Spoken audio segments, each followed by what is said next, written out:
Hey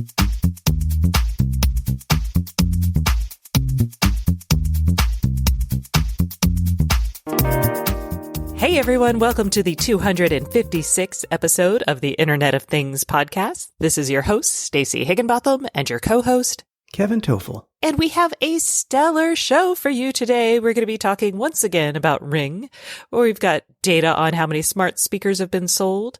Plus, there's that bracelet of silence you've probably read about. We've got fundraising from a really interesting company, and China's response to the coronavirus is kind of a cautionary tale for the Internet of Things.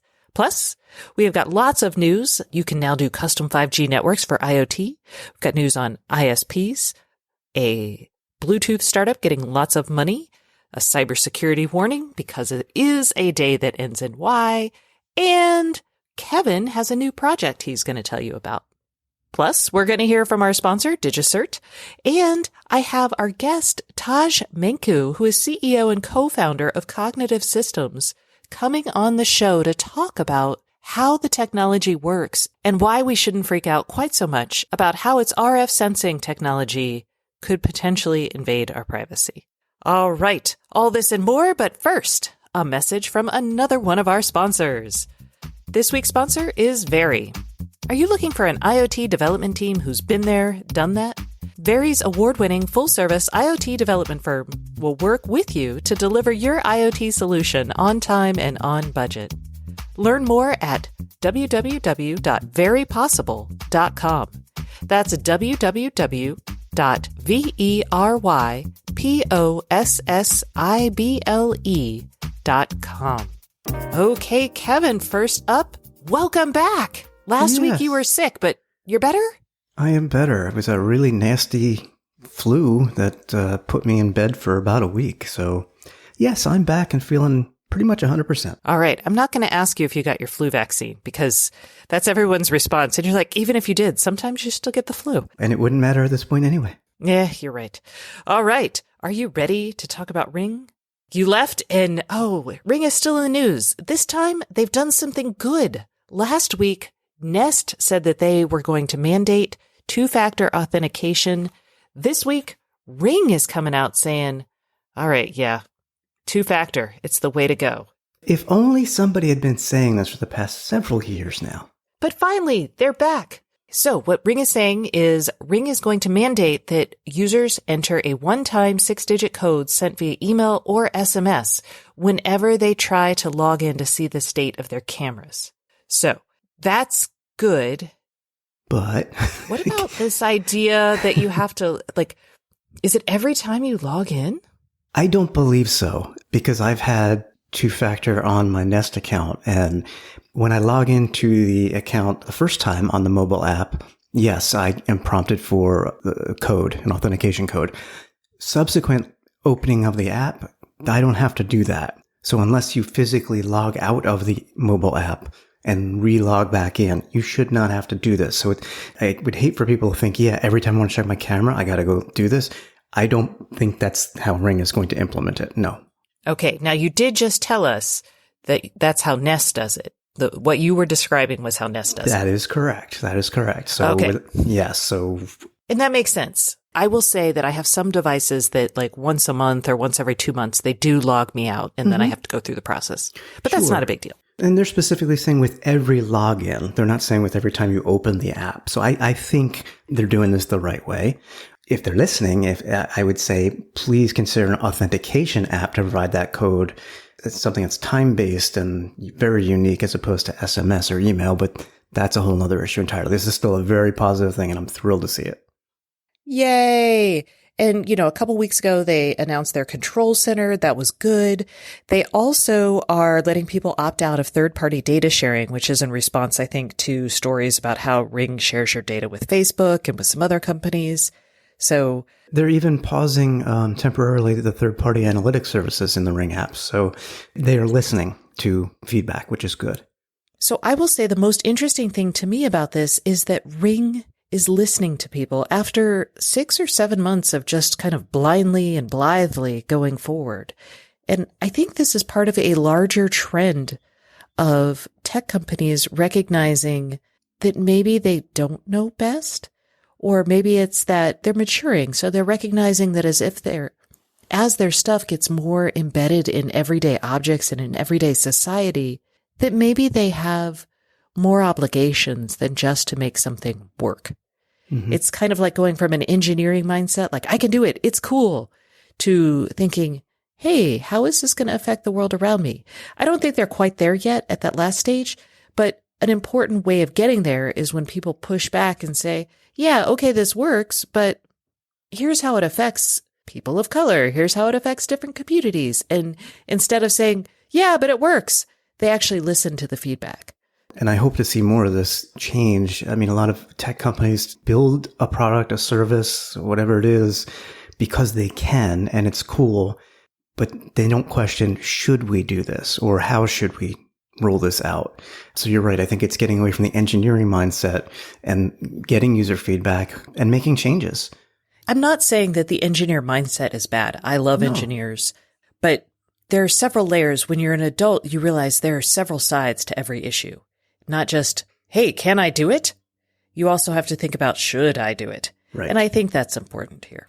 So the other interesting Ring story comes from a NBC.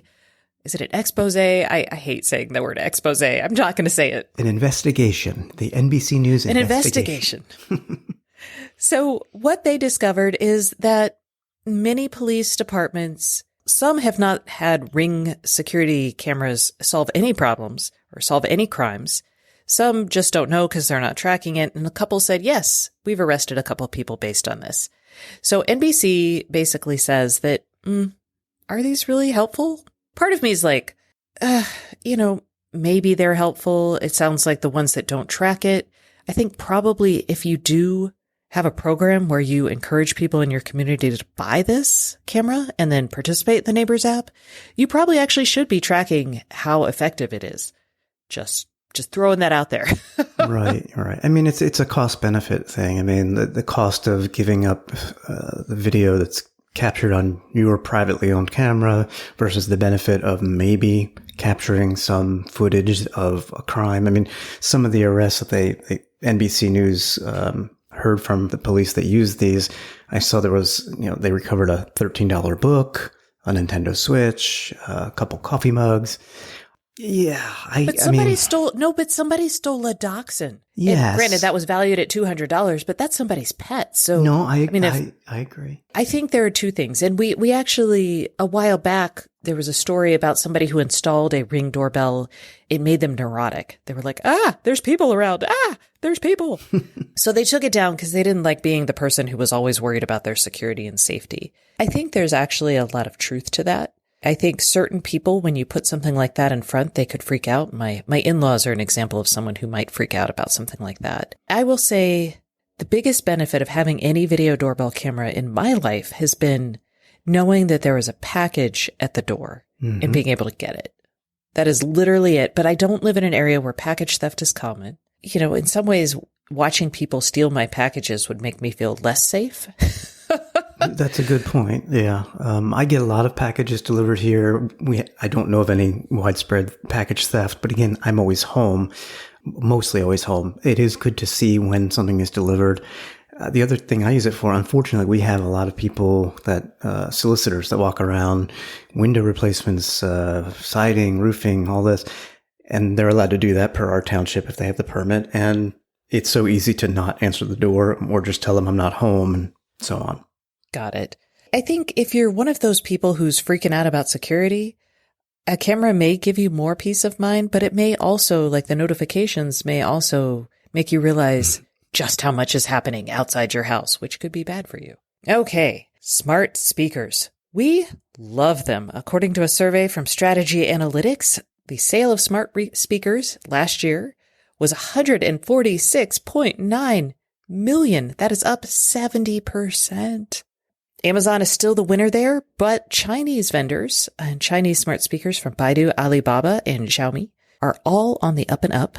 Probably going to see more of those over time because, hey, China's a big market. There's a lot of people there. Oh, yeah. And they apparently want smart speakers too. I wonder what the average number of smart speakers in a home is for homes that have them. Because, if I look at mine, there's probably 5, 6, easy. Yeah, that's a good question. And then the other is, we're now on our third generation, like Echo Dot. I still have first generation gear in my house. At some point, it's going to die. My first gen Echo Show is starting to freeze up every now and then, and it just shuts itself off. It's an Echo So I'm no-show. it's an Echo no show. Exactly. Thank you, Kevin. So I'm like, oh, I'm going to have to purchase one, but I'm not really a new buyer. So yeah, I'm with you on that. How saturated can the smart home market get, or the smart speaker market get? It remains to be seen. Okay, speaking of smart speakers, big news this week, I can't remember, was this bracelet of silence. This is computer researchers at the University of Chicago created this bracelet. It's hideous.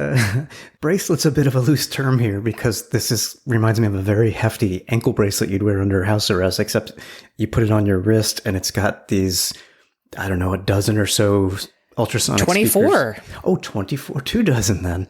Why not? Because 12 wasn't good enough. Okay. Ultrasonic speakers that pipe out noise. Yeah. So the idea is, you pipe out enough white noise, then Amazon devices, Google devices with microphones can't hear you. So I guess when you're having a private conversation, you could turn it on and then you'd be okay. It's unclear. Dogs and really young people might be able to hear the high frequency noise. So you may also be creating a cone of irritation. But this reminds me of we had a guest 2 weeks ago, I think, a company called Paranoid that is also doing this, but they're actually doing a device that you stick next to or on top of your Echo. And it also can create this high pitched frequency noise that makes the mic not work until you turn it off manually. I kind of like that idea better because this bracelet is hideous and it's just a concept, but the cone of silence. There's some really interesting, again, pay attention to artists and hackers because these are the people who are going to get us through the surveillance society. This isn't something you can buy. The Paranoid device is something you could buy for $50 if that's something that, sparks your interest. Well, it'd be $50 for each device that you want to silence, correct? Oh, right. $50 for each device you want to silence. That is true. The bracelet is not for sale. I don't know how much it would cost. I wouldn't wear it. They say they can build it for about $20, but I don't care. It's hideous. Maybe in production it would not be so hideous. And maybe the idea, I get it. I do. I get it. But I'm hoping for a smaller solution. Yes. We'll get to this in a minute because we've got more to say on this surveillance topic. But first, let's talk about a cool new technology also using ultrasonics, right? It does. This is UltraSense Systems. The story hit my radar because they raised $20 million. It's their Series B round. And then I'm like, okay, but what do they do? It turns out they make some interesting technology. Using 3D ultrasound, they can make just about any surface area a touch interface. And the way it works, because it's ultrasound, it can go through any material of variable thickness. So metal, wood, plastic, ceramic, glass. So I haven't seen any of their products, but it just seemed interesting from a interface perspective that we could have touch interfaces built into just about anything. Yeah, it kind of reminds me of Project Soli, which uses ultra wideband, but still similar idea, turning anything into an interface using basically RF signals that when your fingers disrupt it, in the UltraSense case, it's giving you some sort of feedback through that. In the Soli case, it's just taking that disruption and turning that into a command. But I think it's neat. I'm excited. I think we need more UI or user interfaces that are a little bit more intuitive to use and in more places because people, again, don't carry their phones. I know you do, Kevin, but I don't. Plus, voice can't be the interface for everything. No. Let's talk about dystopian surveillance societies, or, as we know it, China. I joke, except I don't, because what we're seeing with the coronavirus, which is now called COVID-19, so with COVID-19, we're seeing how exactly a surveillance state can track you based on really mostly your phone and then facial recognition and cameras everywhere. And I don't know, Kevin, in some ways this is excellent. it's excellent that a disease like COVID-19 arose in an area that has this, because China has been very proactive about stopping people. But it's also terrifying because we have these sort of we could have these sort of capabilities very easily. So what we're seeing is China's facial recognition. They have a company called SenseTime. They said that they can actually understand who people are, so recognize individuals even when those individuals have face masks on, which is great because a lot of people are worried about coronavirus and are wearing face masks. But also terrifying because like student protesters in Hong Kong, they were wearing face masks to help obscure the facial recognition algorithm so they didn't get in trouble. Yeah, but it's to the point now where that's not going to hide them. So I agree that it's good that this happened in China. I mean, it's not good that it happened at all, but the virus, I mean, but because it's helped them manage it, but it also has brought to the forefront some scary technology, in my opinion. Incredibly scary. Also, this company says that they can recognize heat signatures, so they can, like, in a group of people, they can be like, oh, hey, you've got an elevated temperature. Maybe we should pull you aside and make sure you're not sick. There's benefits to a system like this, don't get me wrong, but it's always how is it used? Well, and I think this is a wonderful way to talk about, like, hey, legally, how should we approach this? I think legally, most of the time, you should have a warrant before you use facial recognition to find a person. But in a case of national, like a pandemic is a case where I would expect even the US government to be like, yeah, guys, we're going to have to suspend democracy for a while because we need to get this under control. And I can't argue with that, provided I trust my government, which, anyway. That's another question. Anyway, in that case, you would go through Congress and you would say, hey, we need to do this at a wide scale, and we have the technology.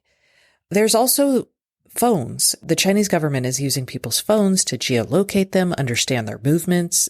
When you get on a subway car, if someone on the car later tests positive for the coronavirus, they can actually notify everybody on the car based on understanding where they were. And I just don't know. Do you have any thoughts here or other news, Kevin? It all comes down to trust. I mean, that's what I think so much of the IoT space in general is about. It's about trust. Whatever the system is, in this case, facial recognition, it's helpful to keep the spread of a pandemic to a minimum. But the powers that be that use that system, do you trust them? And I'm not calling out China here. I'm just saying in general. And that's really what it comes down to for me. Yeah. That's why I think it's important for companies like Ring and whatnot to mature out of this like juvenile, will it work? Can I do it stage? I don't know. Let's talk about news, Kevin. All right. Here's some news bits for us. Federated Wireless, which is a company that uses CBRS spectrum. It shared wireless spectrum in the 3.5 gigahertz band. They have partnered with both Amazon and Microsoft. So Microsoft Azure, Amazon AWS, and you can now create your own CBRS band network. So it's a 5G network. Usually people are using 5G technology here, and you can do it like from your AWS account or your Azure account, and you can create these networks and your devices can run on them. It's pretty cool. Can I still use my CB radio? Yes, you can. They're going to do some lovely things with databases that allow for spectrum sharing. Yay! And a lot of these networks are very local, hyper-local, not citywide, the CBRS networks. Okay, a company called Vigo that I've actually written about. They help ISPs build IoT networks that self-heal. So they recognize when things are wrong with devices on a home network, and they let the ISP know that something's wrong and give action points. So either the ISP can tell the customer or the ISP can help the customer out when the customer calls to complain. Vigo now has something called the Home Score. And what it's doing is it's evaluating every home's quality of experience at every moment. And they give this information to ISPs, and they're saying basically the devices in this home are all doing just fine, or they're all operating at 85%. And then ISPs can take this home score and use that as an understanding of when someone might call in for help. I think this is really interesting. And the home scoring also lets ISPs evaluate homes based on the devices or activities. This is a little less interesting, or maybe more interesting. They can examine quality in homes that stream Netflix to LG smart TVs. So from there, they can basically start saying, hey, your service sucks when it's working with this device. I think it's interesting data. I don't know if ISPs are going to do a lot that's awesome with that because, I just am skeptical of ISPs. Anyway. It's an interesting service. I like the company. I think it's good. Okay. An Israeli chip company called Wiliot or Will IoT. I've never known, but I've written about them before. They are making battery-free Bluetooth radios. They have basically built a Bluetooth radio that is so power efficient that it does not need a battery. They just raised 20 million more, bringing their total funding to 70 million to date. And this is going to give them money to support their pilot projects. So I look forward to seeing this in more places. I've been following this company for a while, hoping and waiting for them to do good things. So keep it up. I'm wondering what type of products we might see out of this, only because this enters my mind in what we're going to talk about my new project coming up, because sensors typically use lower powered radios than Bluetooth, but could that have an Yes, impact? it could. That is one of the things they're looking at, powering sensors. But before we talk about your project, you have a security warning. Oh. Well, yes. So there's an old vulnerability, a Bluetooth vulnerability called BlueKeep. It's a vulnerability in Microsoft's Remote Desktop Protocol Service, which is RDP. It was discovered last year, and a patch was issued by Microsoft, so it's been resolved. However, healthcare hospitals that still use connected medical components, ultrasounds, or monitors, and so on, a lot of them are still running on old versions and even unsupported versions of Microsoft and our Windows and don't have the patch. So there's a healthcare cybersecurity company called CyberMDX. They say that 22% of all Windows devices in a typical hospital are still exposed to the BlueKeep vulnerability because they don't have the patches. And as far as connected medical devices running on Windows, the figure rises to 45%. So, I mean, you're talking about anesthesia machines, radiology equipment, x-ray. IV infusion pumps. Ugh. Yeah, I mean, the fix is out there. The problem that I've seen, because just going to the hospital every so often, I always look at the systems that they're running. They're all old. And I get that it takes money to upgrade the technologies there. But gosh darn it, don't run this old software. Yeah, especially when you think about the number of Windows 7. So old, right? There's actually, yes, most of the malware attacks are against devices running Windows 7, according to this WebRoot report that just came out this week.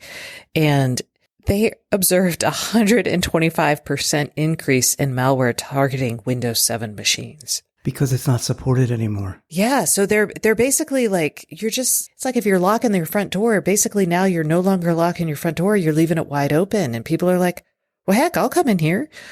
It's so frustrating. You're just asking for trouble. And my fear is for the hospitals and so on that don't think they have the money to make the upgrades. Just imagine, worst case, somebody hacks into somebody's IV machine through this vulnerability. It's a known vulnerability. It's been patched. Maybe this person dies. Can you imagine the lawsuit money that you're going to have to come up with? Well, not only that, I talked to, and this was a security vendor, so, take it with a grain of salt, but this person was selling security systems for hospitals. But they said that one of their hospitals actually knew that they had a vulnerability on an infusion pump, but it was attached to a patient. So they actually had to pay a nurse to sit by that infusion pump and patient all night. So in case it was infected or in case it behaved badly, the nurse could intervene. And that is not cheap. I mean, so not just a lawsuit, but even your preventative maintenance here is hiring somebody to sit by the patient all night long. That's no. That's not the right long-term approach. So yes, we need help here. All right. Kevin, you had a big project that you're embarking upon. You want to talk about it? I do. I haven't started it yet, but I did share a post this week about what it is and what I'm curious about, what questions I'm hoping to answer. So I've been using the Samsung SmartThings Wi-Fi as the brains of the smart home for a couple weeks. Pretty happy with it. No issues. The family acceptance factor is good, simple to use. But, it was back in 2010 when I did my first DIY smart home stuff with Insteon. And back then it was a Wild West, crazy, all kinds of protocols, all kinds of coding you had to do. So I want to take another look at it in 2020. So you had suggested, hey, how about dust off that Raspberry Pi and run Home Assistant? So that's what I'm going to be doing. And Home Assistant, if you're not familiar with it, is an open source platform for the smart home. It has tons of integrations and a big user community based on the forums that I started going through over the past couple of days. But it is definitely DIY. I mean, it's open source. You got to download the code and install things and get it running and maintain it yourself. And you're doing it all on a Raspberry Pi. It's not like a off-the-shelf type of system that you would buy in Best Buy, for example. So I want to see how that goes, how well it works. And then I'm curious because in 10 years, the market has changed so much. We've gotten away from proprietary protocols, and now a lot of products seem centered on Wi-Fi and Bluetooth. And I wonder if you even need, something as robust as a Home Assistant, for one thing. There's definitely benefits. I mean, having your own smart home server gives you more privacy, the data is stored locally. It'll work when you have an internet outage. So there's benefits, but I do wonder if the benefits or the cost of it, that the maintenance and the tweaking on your own is really worth it. So that's what I'm going to find out, I hope. I can't wait. Yes, I think Home Assistant, having played with Homebridge, which is good for the smart home community, having played with OpenHab, which was very detailed, very, very cool, but very difficult. I don't recommend it for anybody who's not really adept at this already. Because Home Assistant is definitely the most approachable, is why I thought that would be kind of the most interesting one to do. So I can't wait to hear what you have. And I also cannot wait to get into a house. Kind of foisted this project off on Kevin because I'm like, I don't have a house. I can't do much. It makes me sad. Soon. Okay. Okay. Well, it's time for us to turn to the phone lines. Actually, it's just time for us to turn to the Internet of Things podcast hotline. We have a hotline that you can call and get answers to your IoT questions. You can reach us at 512-623-7424. And if you do, you will be entered to win. I know that I punted last week because I was like, I don't think we had a February prize yet. Have we named a prize for February, Kevin? I don't recall, but then again, I've been out of it for about 10 days. Yeah, so we don't know if we've But there is a prize. There is a prize for February. It's a surprise prize. We'll just do Philips Hue light bulbs again because those are fun and people enjoy them. So give us a call and you will be entered to win a pair of Philips Hue light bulbs. And I think you should call us because the odds are ever in your favor. So let's get started with this week's question from David. I greatly enjoy your Internet of Things podcast. I have multiple Madame A devices in my house, primarily on 5 Fire TV systems.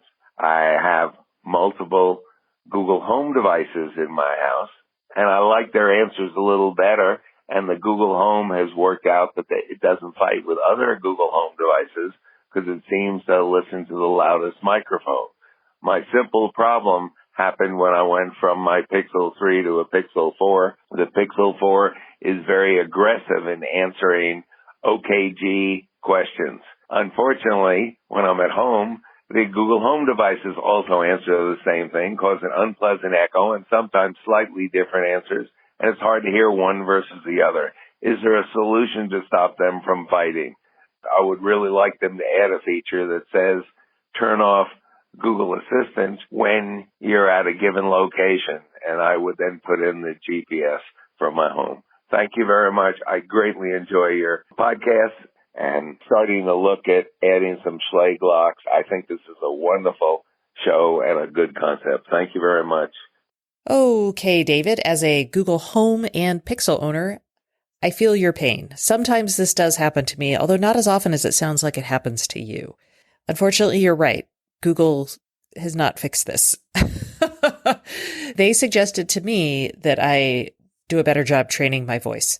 So that's an option. You can retrain your Google Assistant to recognize your voice, and theoretically that might work, but it probably won't.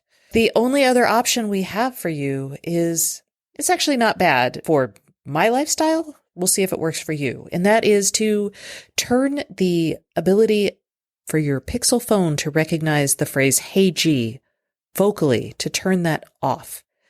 So if you turn that off, then only your assistant devices will recognize that phrase, and then your phone will not be competing with them to go off.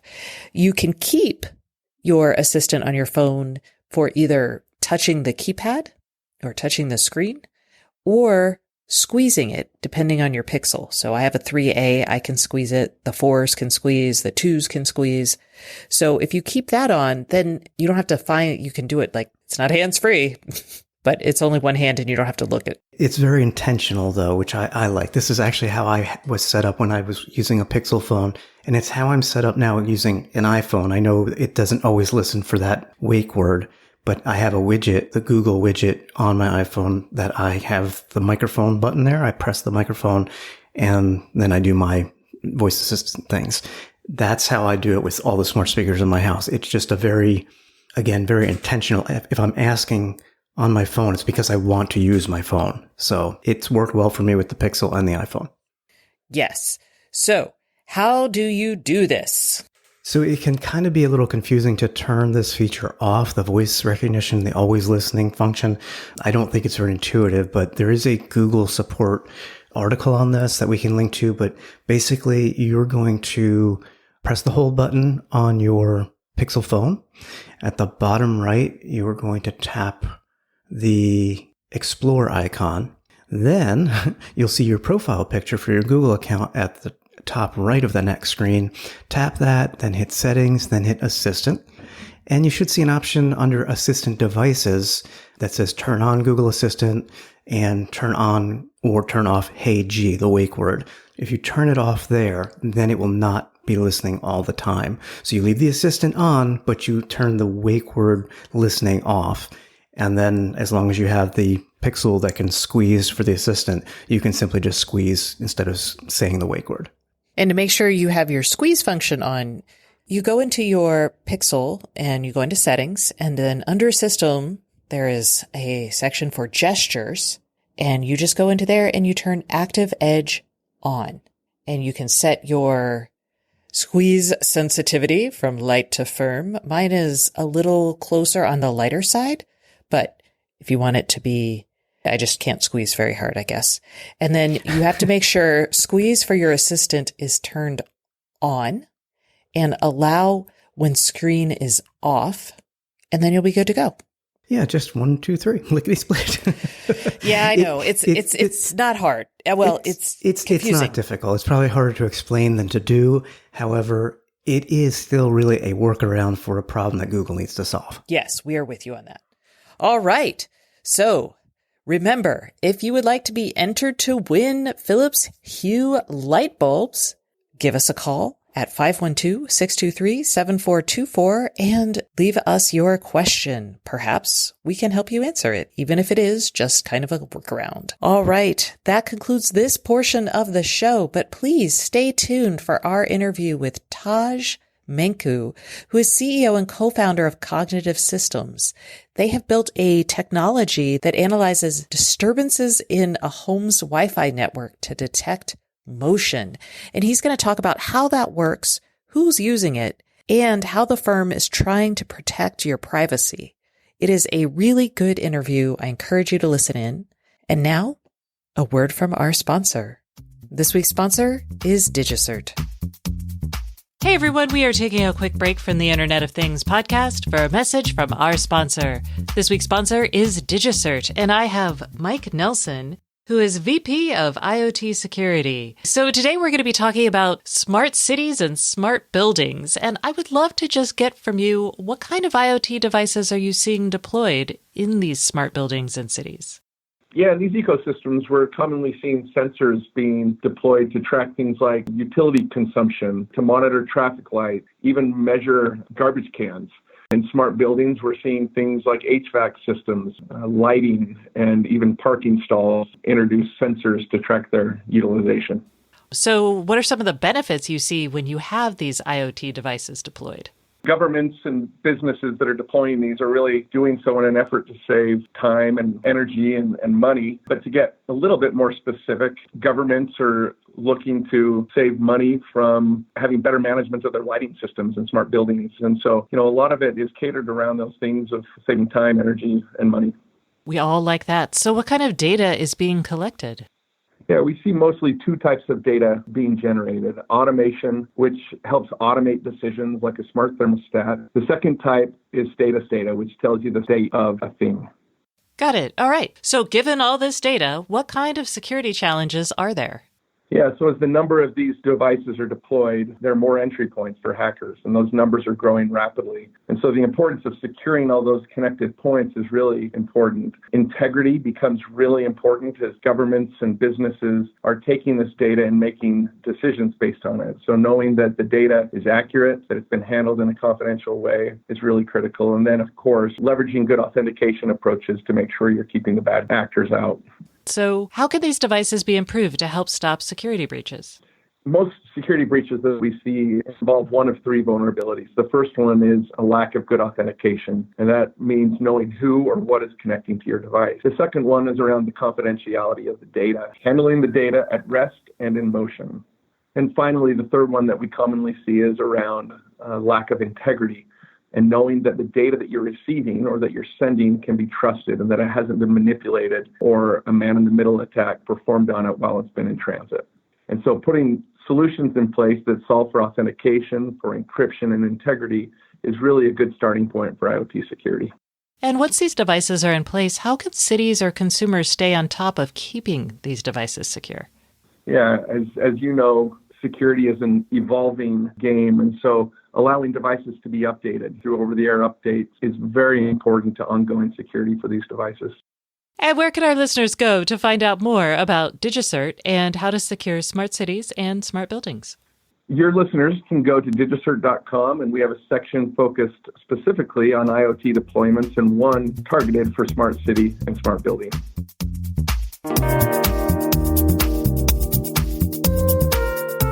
Hey everyone, welcome back to the Internet of Things podcast. This is your host, Stacey Higginbotham, and today's guest is Taj Minku, who is CEO and co-founder of Cognitive Systems. Hi Taj, how are you doing today? Good. Thanks for having me. Oh, I am excited because you guys have built some really interesting technology. I had been talking to people about it after CES and even prior to that. So, Taj, tell people what you've done at Cognitive. So, yeah, we're pretty excited. The technology, and I'll talk about the application. So we have produced a technology where we put software on Wi-Fi access points, and with that software that's running on the access point, it makes all the client devices that are connected without having any other software to be motion sensors. So they now become a motion network that's made up of all the client devices that are connected to your access point.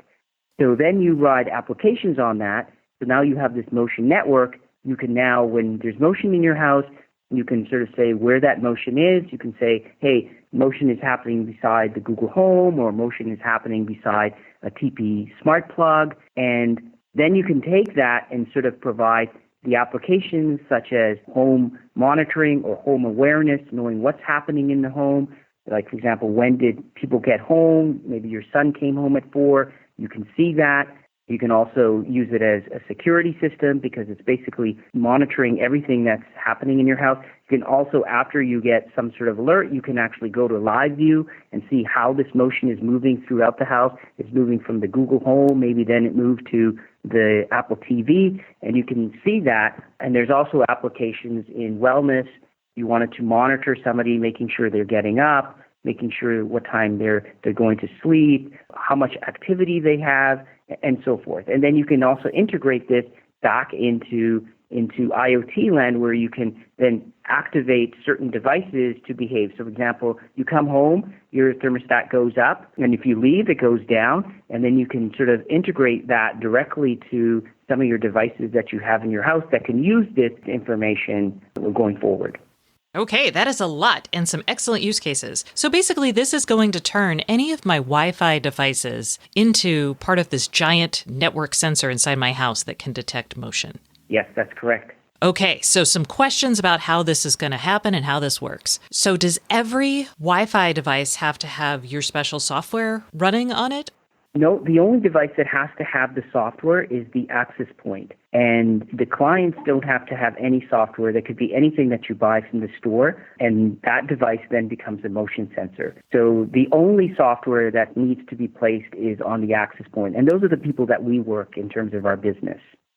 Okay, so my router has to be updated to use this software. And right now you're talking with companies like Plume, you're talking to ISPs, you're talking to some of the chip vendors who work with the router makers to get your product into routers. Did I miss anybody? Yeah, and we're also talking to the people that provide some of the hardware back to the ISPs, like the ODMs. Got it. Okay.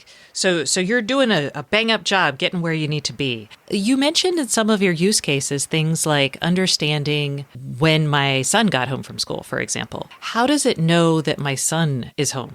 So we're part of the Wi-Fi network, and when, for example, the son comes home, he has a mobile phone, the network knows, hey, that mobile phone is now connected to the Wi-Fi network, and there's also motion because the door opened, and then it can associate those two events, it fuses them together, and represents it back to the user in some nice graphical form that says, hey, Johnny's home, and it knows that because of those two events taking place. And that is displayed to the user, and so they'll know that's what's happening. Got it. So I'm going to get this notification based on all of this amazing math happening behind the scenes. So let's talk about some of this amazing math. You mentioned knowing that a door opened. You mentioned tracking somebody's mobile phone. How complicated is it to take disturbances in the RF network in my house and say, this is a door opening versus this is a person moving around? Like, how many things can it identify? How much time does it take to build the math around that? Yeah, so what we do from a very fundamental level is the access point sort of sends out these sounding signals, if you like, and the clients sort of pick it up, and then we look at the disturbances in the spectrum while we're sending these signals out, because we're all living in the RF world in that case. And we look at that, and then we sort of discern what it is. So a couple of things that we classify. We do classify, if there is a fan, for example, most people don't want to know that the motion of the fan is there. So we sort of filter that information off, because in a home there is a lot of mechanical movement, and we don't want to display that for the user. So that's completely filtered off. And there's also other things that are filtered off, for example, pets. So pets, their volume is a little bit different. They're shaped differently than human. They even have different ways in which they move, including cats. And so they're filtered off. So, for example, in my house, I have a 50-pound dog, and I have 3 cats. So I don't pick up notifications of them moving at all. But if I look at live view, we just sort of still show it to the person. But on the notification, we will completely filter that out for them. So there's certain things that we don't provide back to the user simply because it's not usable information to them. And we take that information and we just filter it off for the user. All right. Although I do want to know when my dog jumps up on my bed, because she is not supposed to, and yet she does. Yes. All right. This is really cool technology. And when we talk about things like, hey, I get alerts, like a security alert, or maybe, we've talked in the future, maybe you guys can use something like this for fall detection. Today, you can just use it for if your elderly parents are living alone and you want to make sure they keep waking up in the morning, you can do that. But it does raise some privacy concerns. One issue that I think people need to understand is what you actually can see. So you had mentioned to me that you can tell when something roughly the volume of a human is moving around the house, but can you tell what kind of activities I'm doing? How much can you tell? So because we are looking at these signals, there's certain things that we can't discern. So for example, I can't really tell if you're doing jumping jacks or you're running on the spot. I will look at that as that there is just motion in that area, and I could localize where that motion is happening, and I can tell you how much motion is happening, but I can't really say what that motion is per se. I don't have the full context as, for example, in the camera, but that's a little bit of an advantage for us because most people wouldn't like to have a camera in their bedroom, but this is just sensing motion, and you can't really discern what that motion is. You just know it's happening and sort of where it's happening. So we take away that full context that a camera would provide, and we just provide you information about the motion and where that is. Okay. Now, it can be quite granular. So you mentioned to me earlier that you can detect breathing patterns, for example. And I think that would be really interesting, like if I wanted to monitor my baby for SIDS. But it's also a little weird because you might also be able to tell if I'm in my bedroom breathing heavily, so maybe I'm having sex or something, and that might concern me. How do you kind of balance these things out? One thing that we do is we're completely compliant with all the privacy laws. And we watch the privacy laws a lot because we know they are changing. So we always are watching them and we're making sure that we're completely compliant. The other thing that we do is everything's encrypted, whether it's moving along a channel or communicating or it's stored. Everything's encrypted. The other part of it is that when we work with our partners, usually our partner has their cloud and we have our cloud. And we have cloud-to-cloud exchange between us two. Their cloud typically has the account information, and we have the motion data.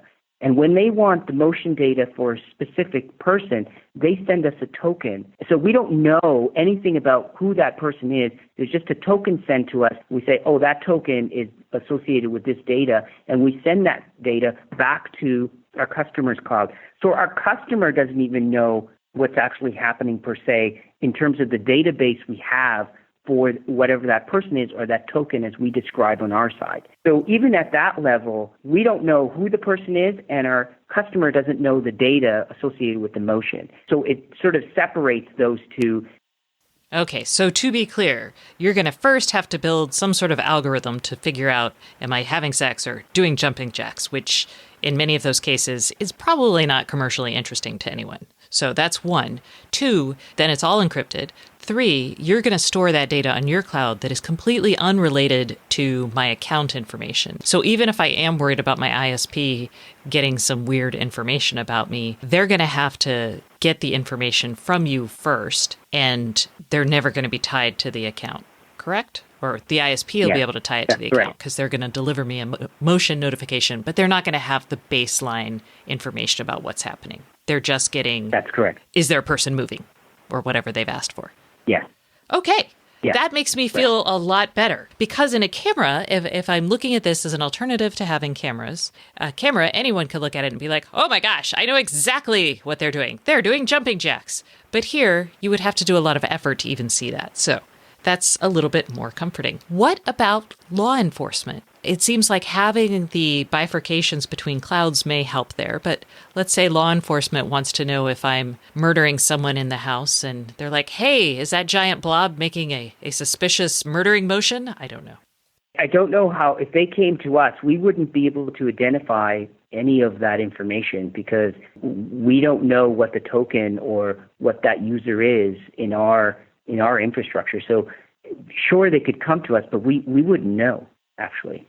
Okay, that is good. Let's end on kind of an exciting note, which is how far can you take this? What can you tell? We talked about, fall detection, and that's not here today, correct? It's just motion that's here today. Yes. So the things that we are working on is, so obviously the monitoring and providing more awareness. So, providing more context of what's actually happening and exposing that to the user. So when the house wakes up, how much sleep the house had, knowing how the activity level of the house is, where most of the activity is happening. So it's like awareness. And then that just naturally falls into wellness. So if I want to watch my elderly parents without having cameras, but I want to know that they're doing well, that information of when people are waking up, how much activity they're having, where that activity is, sort of gives me an indication of their well-being. And then the other part of it is just simply the being able to extend this to other IoT devices where we could know, okay, I walk into a room, lights turn on, and other applications are also preventing people from having injuries.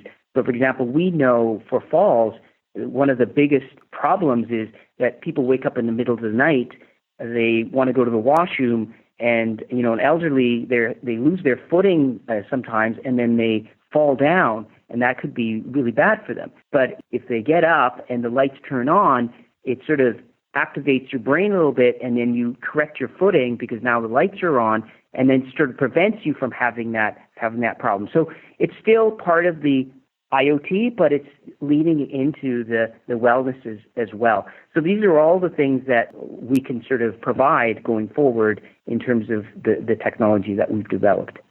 Got it. And that is really exciting. And I'll ask you, because you were at CES, I was at CES, and wellness was a big trend. And prior to this, I feel like smart homes were a big trend, and we were really focused on kind of building a context-aware smart home. We're still really far off from that. And I'm curious, with smart home, with wellness, what do you think is probably the trend coming down the pike? So what we see at CES is pretty much the same as you saw. We see a lot of people focusing on the wellness and elderly, and simply because of the baby boomers and the trend that is happening that people want to stay at home and be taken care of rather than going to, a third-party home or whatever. They prefer to stay in the home that they're in. And that's a trend that is continuing on. And the amount of money and resources put on that is quite large. Like, for example, having a nurse at home, it can be as much as $40,000 to $50,000 a year. But if there's a way in where you can augment some of these sensors to sort of help you to know how the elderly is doing on an ongoing basis, so you can just look at your application and says, oh, they woke up at 6. And it's actually just a peace of mind rather than looking for problems all the time. You just say, oh, they woke up, okay, they're moving around, okay, turn off the app, okay, I feel good, and I feel good because I know they're okay, I have a sense of calm now, and if I want to check up on again, I can do that. And I think this is going to be more of a trend, and you're seeing a lot of startups coming up and investors investing into companies that are sort of focused in this area. But it is a very big topic now. It's going to be a big topic for at least the next 10 years or so. Okay. And then you mentioned that your parents have this in their house. And I'm just curious, I assume you put it there. I assume they're proud of you and all of that good stuff. But how did you convince them, or how do they react to this system? So, they're my parents, so they're obviously proud. So I got the system into their house. But one thing it did help is, there was a case where, they were waking up at around 4 a.m., and that was happening for a couple of weeks. And so I called them and said, hey, why are you guys waking up so early in the morning? And then my mom says, well, I have this ringing in my ear that keeps waking me up. And I said, okay, well, let's make an appointment with the doctor. So we made an appointment with the doctor. So she went to the doctor, and the doctor recommended that she purchase a gadget that sits beside her bedside, which would then make this background noise, like waves and so forth. And that actually helped her to continue sleeping after 4. So then after that, she was waking her normal time, which is about 8 o'clock. But this is an example of an anecdotal story where I didn't have cameras. With cameras, I would have never really saw this because I'd have to be watching it. This sort of provided a way to solve it. It wasn't a big problem. It's not life or death, but it just sort of made her life a little bit more comfortable. And it is less intrusive than cameras. My parents would never have a camera in their house. It just won't fly with them. But this they felt comfortable with. Yes. Okay, well, Taj, thank you so much for coming on the show this week. I appreciate it, and I'm excited to see your technology in action. Well, thanks for having me. Appreciate it. That's it for this week. Thanks so much for listening. And remember, if you'd like more IoT news, sign up for my newsletter at stacyoniot.com. We'll see you next week.